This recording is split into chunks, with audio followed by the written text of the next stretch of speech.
Welcome to This Explainer. Today, we're unpacking a really fascinating, comprehensive new governance framework that's designed to build resilient, unbreakable institutions for the Maldives. I mean, if you've ever wondered exactly how a small island nation navigates massive geographical and political challenges to maintain stability, well, you are definitely in the right place. Okay, here's our roadmap for today. We'll start off with the island governance dilemma, then move into identifying the current gaps. After that, we'll explore a merit-based solution, look at how to protect operational independence, and finally, finish up with building long-term resilience. Let's get right into it. Section 1. The Island Governance Dilemma. To really understand why this framework matters so much, we first have to look at the unique pressures faced by small island states like the Maldives. You know, when we think of the Maldives, we almost immediately picture the physical vulnerabilities, right? Things like climate risks and hundreds of tiny islands spread across a massive ocean. But honestly, equally dangerous are the institutional threats. Think about it. With a limited human resource pool and a heavy reliance on public institutions to deliver basic essential services across those scattered islands, any kind of political turbulence can literally put the whole system in jeopardy. Which brings us to Section 2, identifying the current gaps. Let's take a look at the current reality of governance in the Maldives and figure out where the specific weaknesses lie within the system today. Now, you might be surprised to hear that the Maldives actually has very strong constitutional foundations. So we really have to ask ourselves, how are these vulnerabilities still manifesting in the day-to-day governance of the nation? Why do we still see fractures in the system? Well, the proposal document explicitly identifies what's basically a dangerous chain reaction.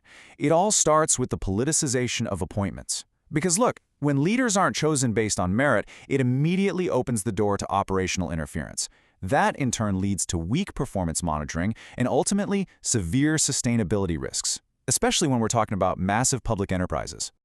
Moving on to Section 3, a merit-based solution. And this brings us directly to the core fix proposed by the framework, a transparent, merit-based appointment system. So the crucial takeaway here is captured in this incredibly bold constitutional boundary laid out in the proposal. It establishes that while the Constitution absolutely entrusts the president with the authority to appoint leaders, once that appointment is made, operational decisions have to be completely free from political influence. The president's authority ends at appointment. Wow. That is a powerful statement of boundary setting. Basically, there has to be a strict division of labor here. The president's job? It's to ensure only the most qualified, experienced people with proven ethical integrity actually get the job. Then, the appointee's job is to take the wheel. They manage the institution independently to deliver equitable services across all those geographically scattered islands while strictly, and I mean strictly, answering to the law. But how do you actually guarantee the president finds those qualified individuals? Well, through a rigorous 5-step filter for excellence that completely removes the guesswork and, frankly, the backroom deals.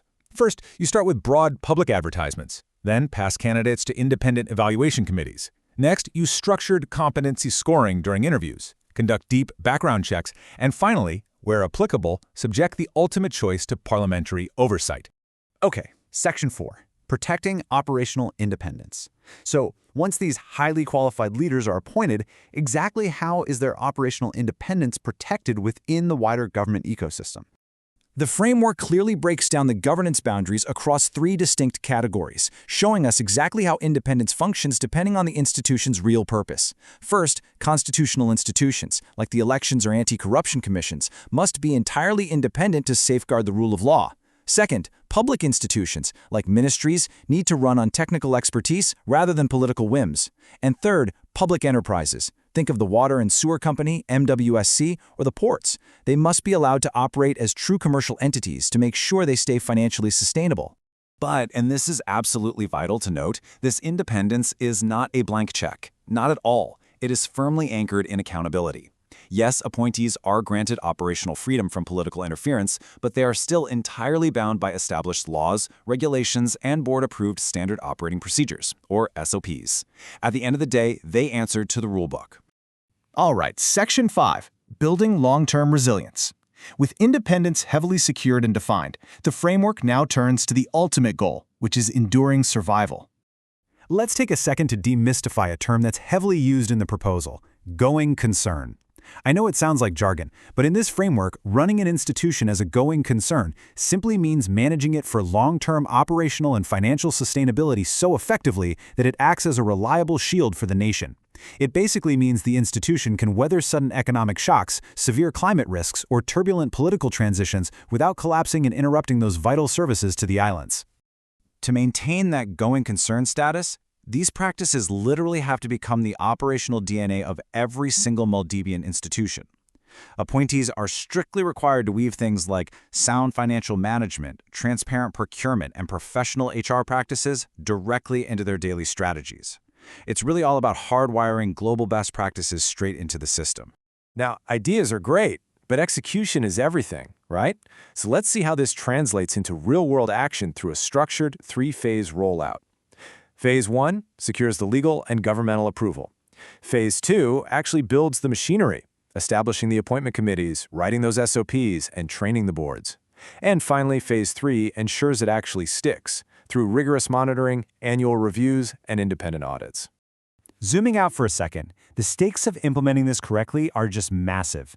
We are talking about stronger public trust, vastly improved service delivery across hundreds of scattered islands, unshakable financial sustainability, and enhanced international credibility. Ultimately, this is exactly how a small island democracy fortifies itself against global pressures.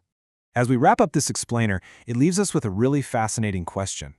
If the Maldives successfully adopts this bold merit-based framework, will it not only secure its own future against shocks, but actually become the gold standard blueprint for vulnerable island nations worldwide? It's definitely a space worth watching closely. Thanks so much for joining me, and stay curious.